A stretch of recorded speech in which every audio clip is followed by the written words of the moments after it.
Ravi de vous retrouver dans cette session d'information sur la télé, totalement votre renouveau télé. Mesdames et messieurs, bonsoir et bienvenue aux informations, les titres.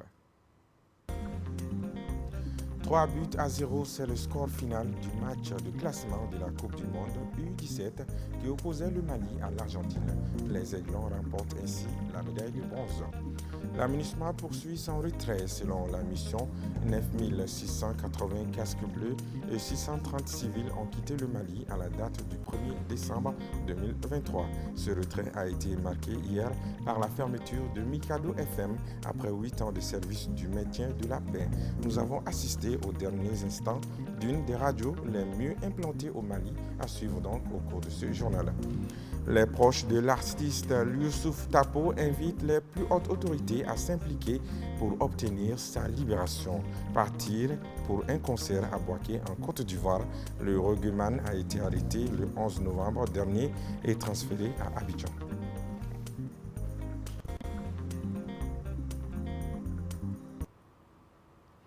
Bienvenue à tous aux informations Coupe du Monde des moins de 17 ans. Le Mali bat l'Argentine. En effet, pour la petite finale, c'est le Mali qui a triomphé devant l'Argentine sur un score de 3-0. Les protégés de Soumaïla Koulibaly finissent troisième et remportent la médaille de bronze devant l'Albi Céleste. Suivant. Les U17 du Mali terminent le mondial sur une bonne note. Face à l'Argentine pour la petite finale, le Mali s'est imposé sur la marque de 3-0. C'est avec des buts d'Ibrahima Diarra, Mahamadou Doumbia et Amidou Makalou que les Maliens ont pris le dessus sur l'Argentine. Le bilan du Mali, les coéquipiers d'Ibrahima Diarra ont enregistré 5 victoires et 2 défaites dans ce mondial U17. L'équipe de Soumaïla Koulibaly a marqué 18 buts dans ce tournoi, encaissant seulement 3. Des joueurs comme Ibrahima Diarra, Mahamadou Doumbia ont marqué 5 à 4 buts. Ils sont avec Mohamedou Bari les révélations du tournoi côté malien. Les Aiglonnais reviennent au Bercail avec la médaille de bronze. Après 8 ans de service de la paix au Mali, la radio des Nations Unies a définitivement fermé ses antennes ce 30 novembre 2023. Les désormais anciens employés de Mikado FM se réjouissent de leur contribution au retour de la paix dans notre pays. Compte rendu, Diakité Lassine. Elle avait un programme riche et varié. Mikado FM diffusait sur une grande partie du territoire national depuis 2015. Les employés ont fait leurs adieux aux auditeurs ce jeudi. Un moment plein d'émotions, mais aussi de satisfaction pour le service rendu au maintien de la paix au Mali. Depuis ce matin, on était en train de réaliser avec les collègues les dernières émissions qu'on devait faire aujourd'hui. Je pense que vous avez coïncidé avec la toute dernière. On a eu 3 programmes, 3 rendez-vous avec les auditeurs aujourd'hui. Alors pour résumer mon sentiment personnel, je pense que ça reflète également le sentiment de l'ensemble des travailleurs de Mikado FM. C'est un sentiment de satisfaction pour avoir fait notre travail avec professionnalisme, avec dévouement. Et ce travail qui va en droite ligne, bien évidemment, de la recherche de paix et de développement dans le pays. Donc, un sentiment de satisfaction et un sentiment d'espoir, parce que nous quittons aujourd'hui la mission, mais nous avons en tête également de faire autre chose qui va peut-être dans le même sens. Un sentiment d'émotion, un sentiment de regret. Si je dis regret, parce que on avait formé une famille ici et cette famille avait grandi. Et cette famille a grandi et aujourd'hui, maintenant, on se quitte, on va pour d'autres activités. Mikado employait une trentaine de journalistes et techniciens majoritairement maliens. Les agents se sont dit au revoir après 8 ans d'aventure dans la convivialité. Les collègues vont se disperser, mais en ayant toujours en tête le sentiment d'avoir fait œuvre utile dans la recherche de la paix au Mali. Si j'ai un message à lancer peut-être aux auditeurs, c'est vraiment leur dire merci. Merci pour ces nombreuses années d'accompagnement de nos programmes, accompagnement de nos collègues qui ont durant toutes ces années, qui se sont efforcés à leur apporter douceur, réconfort et espoir dans quasiment tous les lieux, toutes les régions du Mali. Donc merci à nos auditeurs parce qu'ils sont nos premiers évaluateurs et j'espère et je suis sûr qu'ils sont aujourd'hui fiers de nous. Cette fermeture de Mikado FM rentre dans le cadre du processus de retrait de la mission multidimensionnelle intégrée des Nations Unies pour la stabilisation au Mali d'ici 31 décembre 2023. Suspension du transport entre Douentza et Gao. Aucun véhicule n'est autorisé à prendre les passagers à destination de Gao jusqu'à nouvel ordre. La décision a été prise le mercredi 29 novembre 2023 lors de la rencontre entre le gouverneur de la région de Douentza, des passagers et les responsables des compagnies de transport. Le chef exécutif de la localité estime que si les routes sont bloquées au car, il est interdit également aux petits véhicules. Selon un chef d'escale d'une compagnie, plusieurs passagers ont été embarqués pour retourner à Sévaré ou à Bamako. Le cri de cœur des parents d'élèves du cercle de Yorosso. Une dizaine d'écoles sont fermées à Boura et environnant depuis le 30 octobre dernier. Selon le centre d'animation pédagogique, cette fermeture prive plus de 1500 enfants d'éducation. Préoccupés par la situation, leurs parents interpellent les autorités pour la réouverture de ces écoles. La salle de conférence de l'hôpital du Mali a abrité ce jeudi la cérémonie de départ et de remise de diplôme à la 28e mission chinoise et souhaité la bienvenue à celle de la 29e mission. La cérémonie présidée par le secrétaire général du ministère de la Santé et du Développement social s'est déroulée en présence de l'ambassadeur de la Chine au Mali et de nombreuses personnalités du secteur. Le compte-rendu est signé Bakari Msidibé. La 28e mission médicale chinoise est arrivée au Mali en avril 2022. Ce fut un moment particulier et difficile marqué par la propagation de la pandémie de Covid-19. Cette mission chinoise, composée de 22 membres, a non seulement apporté de nouveaux matériels anti-épidémiques, mais aussi de nouvelles expériences de lutte contre la Covid-19. Tout ce qu'on a travaillé ici, c'est pour le peuple malien et pour tout le pays, le Mali. Et c'est ce qu'on doit faire ici. Et on a reçu beaucoup d'aide et beaucoup de soutien du gouvernement malien et de l'hôpital du Mali. Et on vous remercie beaucoup. Et n'ont ménagé aucun effort pour mener à bien leurs tâches quotidiennes et réaliser un bon nombre d'opérations chirurgicales. La 29e mission médicale chinoise est venue prendre le relais. Je suis convaincu que les membres de cette mission perpétueront la glorieuse tradition de la mission médicale chinoise et continueront à renforcer la coopération médicale entre nos deux pays. La coopération sanitaire Mali-Chine est un cadre de large collaboration entre nos deux pays depuis une longue date. Et cette coopération a toujours été orientée vers un appui technique, le transfert de technologies, le partage de solutions et d'expériences et d'autres formes d'échange. Répartis entre les services de l'hôpital du Mali en fonction de leur spécialité, des résultats tangibles ont été réalisés par ces médecins et infirmiers chinois.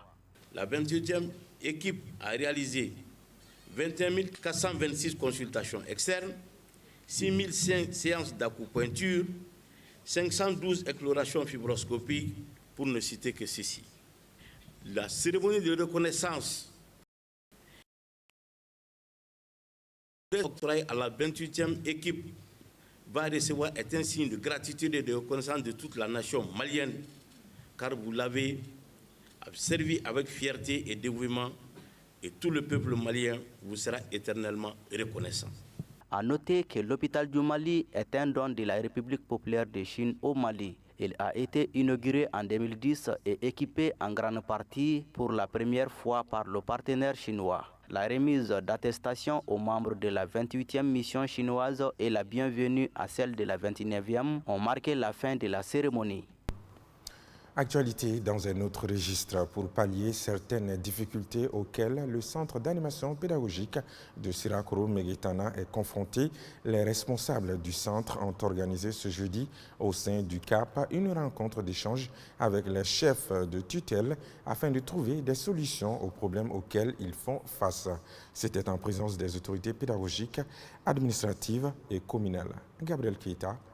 Le centre d'animation pédagogique de Sirakoro Meguetana est depuis sa création confronté à beaucoup de difficultés majeures, notamment le nombre pléthorique dans les classes du groupe scolaire de Sirakoro Meguetana, le manque de matériel didactique au niveau du CAP, l'accès à l'eau potable, entre autres. Afin de venir à bout de ces difficultés, il a initié une rencontre d'échange avec tous les acteurs du domaine pour trouver des solutions idoines et élaborer un plan de résolution des problèmes identifiés et adopter des stratégies. Bon, les difficultés là sont de plusieurs ordres. C'est-à-dire qu'en un premier temps, vraiment, vous avez vu les vidéos vraiment qu'ils ont projetées. C'est-à-dire qu'à la suite vraiment des visites, vraiment des routines vraiment à l'école, les conseillers pédagogiques ont constaté qu'il y a pléthore vraiment dans les classes. Et à cette occasion, maintenant, il faut chercher la solution. Et comme nous travaillons avec des partenaires techniques vraiment et financiers, en même temps avec même des promoteurs, nous avons jugé nécessaire de les rencontrer et de les expliquer les problèmes qui prévaut. C'est la pléthore vraiment dans les classes. Le directeur du centre d'animation pédagogique de Sirakoro Meguetana a exprimé toute sa satisfaction pour la tenue de cette rencontre d'échange avec les autorités pédagogiques, administratives et communales. Bon, on peut dire que vraiment nous sommes très satisfaits parce que ça dit faire déplacer vraiment le commandement au Mali, ce n'est pas facile. Nous, on a eu les préfets, on a eu les sous-préfets. Maintenant, qui sont vraiment des services techniques ou bien des services d'appui là. Vraiment, pour ne pas dire la tutelle vraiment des collectivités territoriales. Je sais qu'ils ont bien compris et ils ont donné vraiment des informations vraiment au maire à expliquer vraiment à son maire central. Quant à vraiment l'investissement vraiment dans les collectivités territoriales.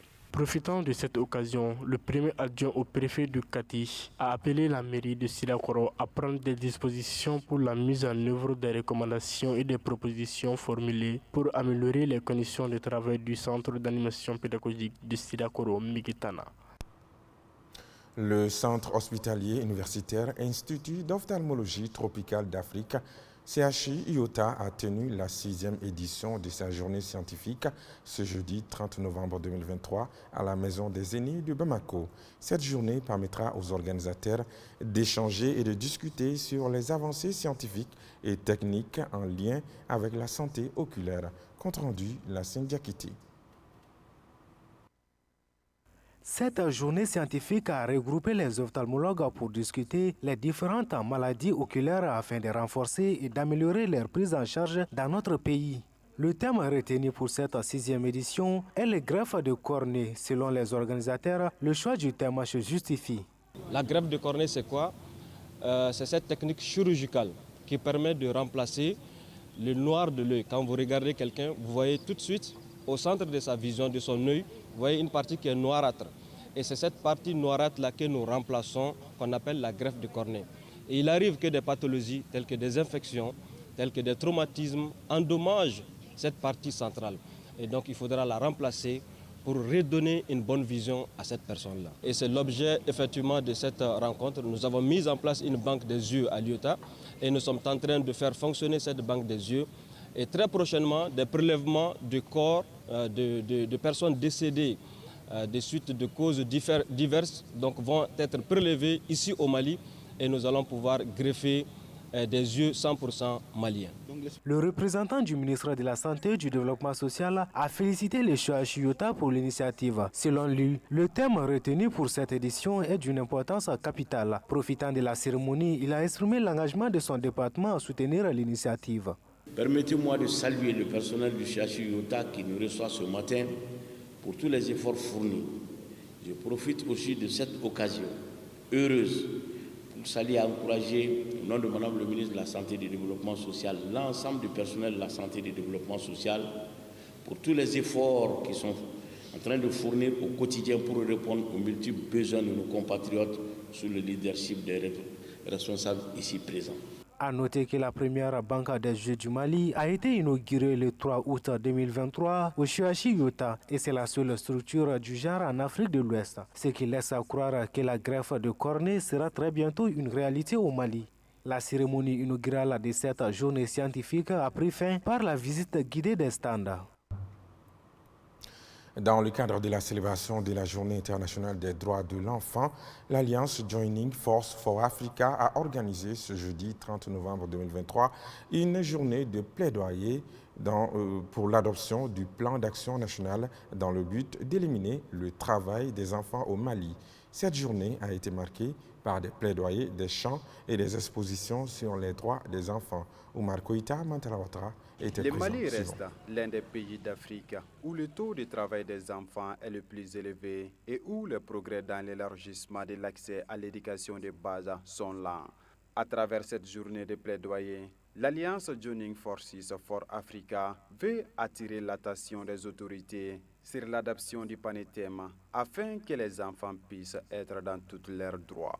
L'Alliance Joining Forces au Mali, dans le cadre de la Journée internationale des droits de l'enfant, lance cet appel aux autorités. Accélérer l'adoption du plan d'action national pour l'élimination du travail des enfants au Mali, le PANETEM. Réviser l'article 281 du Code des personnes et de la famille et appliquer cette loi qui fixe l'âge légal du mariage des filles à 18 ans. Pour un meilleur avenir pour tous les enfants, s'inscrit dans l'adoption accélérée du PANETEM afin que les enfants puissent être dans tous leurs droits. Raison de notre présence, raison de la mobilisation des acteurs membres, raison de la mobilisation des enfants. Pour le Parlement des enfants, l'adoption du PANETEM va permettre de relever de nombreux défis auxquels les enfants du Mali sont confrontés. En dépit des progrès réalisés, les enfants du Mali restent confrontés à de nombreux défis, notamment le mariage d'enfants, les violences, les pires formes du travail. Nous, enfants du Mali, invitons le gouvernement à engager la révision du Code des personnes et de la famille afin de fixer l'âge légal minimum au mariage à 18 ans sans exception. Adopter le plan d'action national pour l'élimination du travail des enfants du Mali, PANETEM. Le secrétaire général du ministère du Travail, de la fonction publique et du dialogue social, présent à la cérémonie, a rassuré que des dispositions sont en cours pour l'adoption du PANETEM. C'est pourquoi, depuis 2 ans, mon département, en collaboration avec le Bureau international du travail, a enclenché son processus d'élaboration et de validation. Aujourd'hui, je peux vous affirmer qu'aucun conseil de cabinet ne se tient dans mon département sans qu'on ne parle du PANETEM. Des efforts indépensables sont déployés pour permettre son adoption très prochainement en Conseil des ministres. La cérémonie a pris fin par la remise d'un document de plaidoyer aux représentants du ministère du Travail, de la fonction publique et du dialogue social par le Parlement des enfants. À l'instar des autres régions du Mali, Ségou, à travers la Direction régionale de l'assainissement et du contrôle des pollutions et des nuisances, a célébré la 14e édition de la Journée mondiale des toilettes. Il s'agit, à travers cette célébration, de sensibiliser la population sur l'importance de l'utilisation des toilettes afin d'atteindre l'accès universel à l'eau potable, l'hygiène et l'assainissement d'ici à 2030. Le point avec Mohamed Lamine Sourouba. Au Mali, seulement 45% de la population dispose d'un service de base d'assainissement et de la défécation à l'air libre est pratiquée par 5% selon le rapport GMD 2021. Pour davantage améliorer ces chiffres, plusieurs initiatives sont prises par les autorités. Au nom de la cérémonie qui nous réunit aujourd'hui, j'ai l'immense plaisir de représenter le collectif des directeurs de Ségou, enseignants, les élèves, pour exprimer notre gratitude qui soit portée sur notre établissement pour célébrer la Journée mondiale des toilettes, un thème aussi important sur la vie scolaire. Mesdames et messieurs, chers invités, l'État et ses partenaires ont fourni beaucoup d'efforts pour l'amélioration des conditions de vie et de travail des enseignants et des élèves à l'école. Nous sommes réunis ce matin pour célébrer la journée mondiale des toilettes. C'est une occasion pour moi de rappeler aux uns et aux autres l'utilisation des toilettes. Ceci est important non seulement pour la protection de notre milieu de vie, mais aussi pour la préservation de notre dignité. Je mets l'accent sur les filles en milieu scolaire qui manquent souvent les cours lors de leur menstru par faute de toilettes adaptées et hygiéniques à leurs besoins. Cet événement a été une occasion pour la DRACPN de Ségou de sensibiliser la population sur l'importance de cette journée. C'est avec un réel plaisir que je préside ce matin ici à Sébougou la cérémonie marquant le lancement des activités commémoratives de la 14e édition de la Journée mondiale des toilettes. Permettez-moi tout d'abord de souhaiter à la suite du maire et du directeur d'école qui vient de passer la chaleureuse bienvenue à tous les invités à cette cérémonie. Le Mali, à l'instar de la communauté internationale, célèbre le 19 novembre la Journée mondiale des toilettes. Cet événement est célébré depuis 2010 au Mali par les plus hautes autorités à travers le ministère de l'Environnement, de l'Assainissement et du Développement durable. Le thème consacré cette année est « Accélérer le changement ».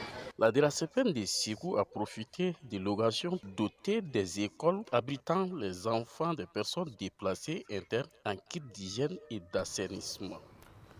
Direction au Siama, menuisiers, couturiers et autres spécialistes de l'artisanat. Chacun fait étalage de son savoir-faire à l'occasion de la 4e édition du Siama. Faisons la découverte de l'air génie avec nos reporters Assidan Diallo, Ibrahim Daouf, Ousseini Kamar.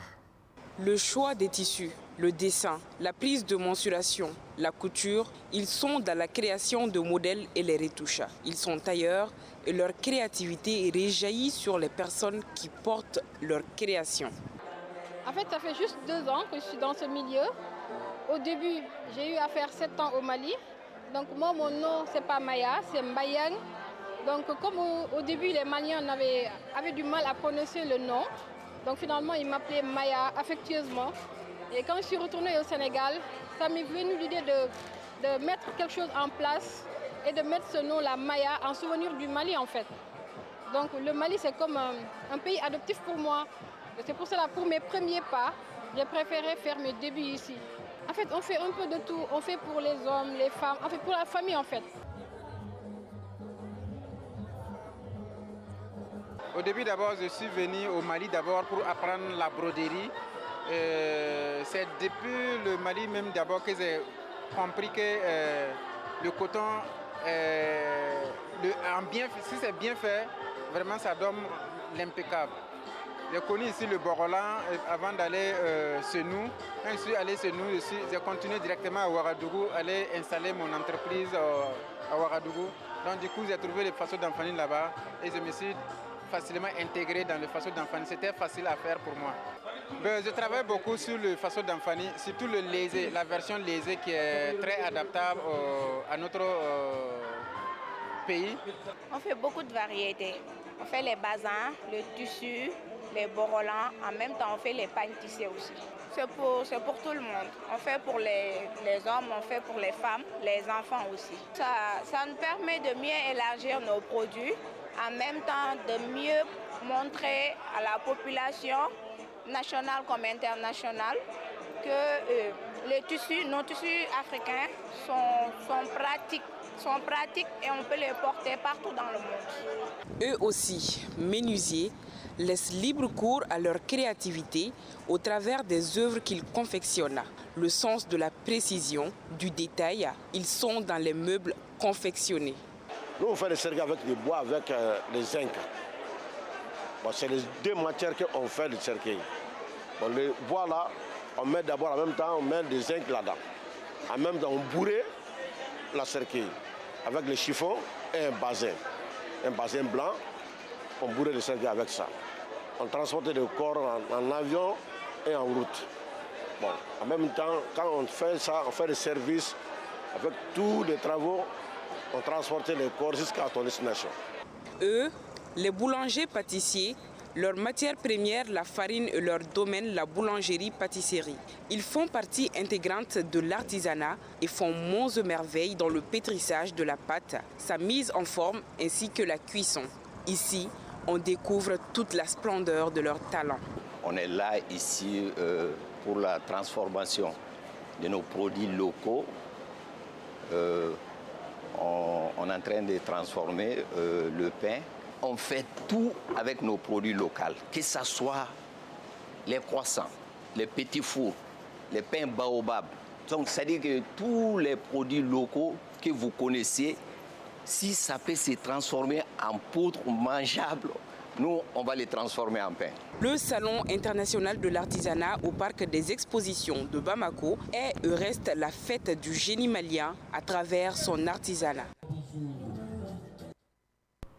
Le Salon international de l'artisanat du Mali continue son petit bonhomme de chemin et les visiteurs deviennent de plus en plus nombreux pour découvrir les créations des artisans présents au parc des expositions de Bamako. Le parc des expositions a également eu la visite du président de la commission éducation, culture et artisanat du Conseil national de transition, Makma Gabriel Konaté, et de l'ancien premier ministre Modibo Sidibé. Suivant les réactions au micro de nos reporters sur place. Ce que j'ai vu aujourd'hui me prouve que le Mali peut se développer. Le Mali est en train de se développer et les initiatives ne manquent pas au Mali. Il faut remercier le ministre de la Culture pour cette initiative. Nous ne cesserons jamais de le féliciter pour ce qu'il est en train de faire pour la promotion de la culture. Parce que j'ai vu des choses qui m'ont séduite. Séduite pourquoi? Parce que Thomas Sankara disait ceci, que l'impérialisme c'est dans nos assiettes. J'ai vu des produits de chez nous transformés en agroaliments qu'on peut consommer, du pain avec du maïs, du pain avec du soja, du haricot. Mais vous voyez que nous pouvons tout consommer. Nous n'avons pas besoin de l'extérieur pour nous nourrir, nous n'avons pas besoin de l'extérieur pour nous développer. Il suffit seulement d'avoir la volonté et que l'on s'y mette, qu'on se donne la main. Ensemble, nous vaincrons. Et le Mali va sortir de cette situation difficile parce que les Maliens se sont donné la main. Et aucun pays ne s'est développé sans sa culture.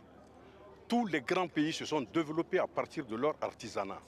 Artisanat qui est devenu plus tard de l'artisanat, ils sont venus à la manufacture, de la manufacture à l'industrie. Et nous avons déjà un artisanat florissant qu'il suffit tout juste d'encadrer et d'aider. Je félicite le ministre pour son initiative, pour ce qu'il est en train de faire pour la promotion de la culture du Mali. Depuis qu'il est là, la culture ne fait qu'aller de l'avant. L'artisanat ne fait qu'aller de l'avant. Et ce qui est sûr et certain, nous allons un jour être un pays de destination pour les autres pays. Je visite d'année en année, je vois les progrès, je vois l'extension, la variété des produits, la qualité de plus en plus grandinoise et la capacité que nous avons d'avoir des produits culturels et artistiques de bien à nous. Et donc c'est pour ça que je salue tous les artisans du Mali, tous ceux qui d'une manière ou d'une manière participent à ça. On voit que même sur le plan alimentaire, les possibilités sont énormes, y compris depuis l'aliment bébé jusqu'au niveau le plus élevé, pour que nous puissions effectivement avoir une véritable souveraineté alimentaire. Donc tous mes encouragements et toutes mes félicitations. Je pars d'ici avec beaucoup d'espoir et d'espérance que nous allons faire beaucoup de choses avec l'agriculture, avec la transformation de produits, créer de l'emploi, créer des chenilles, etc. Je vois des inventions, des choses qui sont possibles. Et donc il faut pouvoir soutenir cela, encourager, et tout le dispositif est là pour le faire. Je vous l'annonçais dans le titre, le manager de l'artiste malien Youssouf Tapo sollicite l'implication des plus hautes autorités pour sa libération. Arrêté il y a plus d'un mois à Bouaké, l'artiste a été transféré à Abidjan et est toujours privé de liberté. Son manager était face à la presse ce jeudi 30 novembre. Compte rendu, Roselyne Sebio, Zakaria Oumar Keita. L'artiste malien Youssouf Tapo a été détenu en Côte d'Ivoire depuis le 11 novembre. Il a été interpellé par la police alors qu'il s'apprêtait à donner un concert dans la ville de Bouaké. En conférence de presse ce jeudi, le staff technique de l'artiste est revenu sur ses conditions d'interpellation, son transfert de Bouaké à Abidjan et l'évolution de son dossier. Aussi, les collaborateurs de l'artiste ont donné des clarifications pour taire des rumeurs répandues sur les réseaux sociaux. Youssouf a été interpellé alors qu'il s'apprêtait à animer un concert dans la salle Jack Aka à Bouaké. La question principale que beaucoup se posent aujourd'hui reste toujours sans réponse. Il s'agit de savoir que reproche-t-on à Youssouf Tapo. Jusque-là où je vous parle. Personne à Bouaké, ni à Abidjan, encore moins à Bamako, ne sait pas que reproche-t-on à Youssouf Tapo. Le manager et tout le staff de Youssouf Tapo ont reconnu et salué les efforts du consulat du Mali en Côte d'Ivoire dans la gestion de cette affaire qui n'a toujours pas encore connu son épilogue. C'est pourquoi ils sollicitent l'implication des autorités pour la libération rapide de l'artiste. Permettez-moi de saluer ici le consul du Mali à Bouaké et toutes les autorités maliennes en Côte d'Ivoire qui n'ont menacé aucun effort pour nous soutenir dans cette situation difficile. Nous lançons un appel aux autorités du Mali afin qu'ils s'impliquent davantage pour trouver un dénouement heureux à cette situation. Vivement la libération du reggaeman natif de Mopti. Demain à 19h, vous serez en compagnie de Marietou Makalou. Quant à moi, je vous souhaite de passer un excellent week-end en notre compagnie. Aucun témoignage ne vaut celui de ses propres yeux. Proverbe africain. Bonsoir.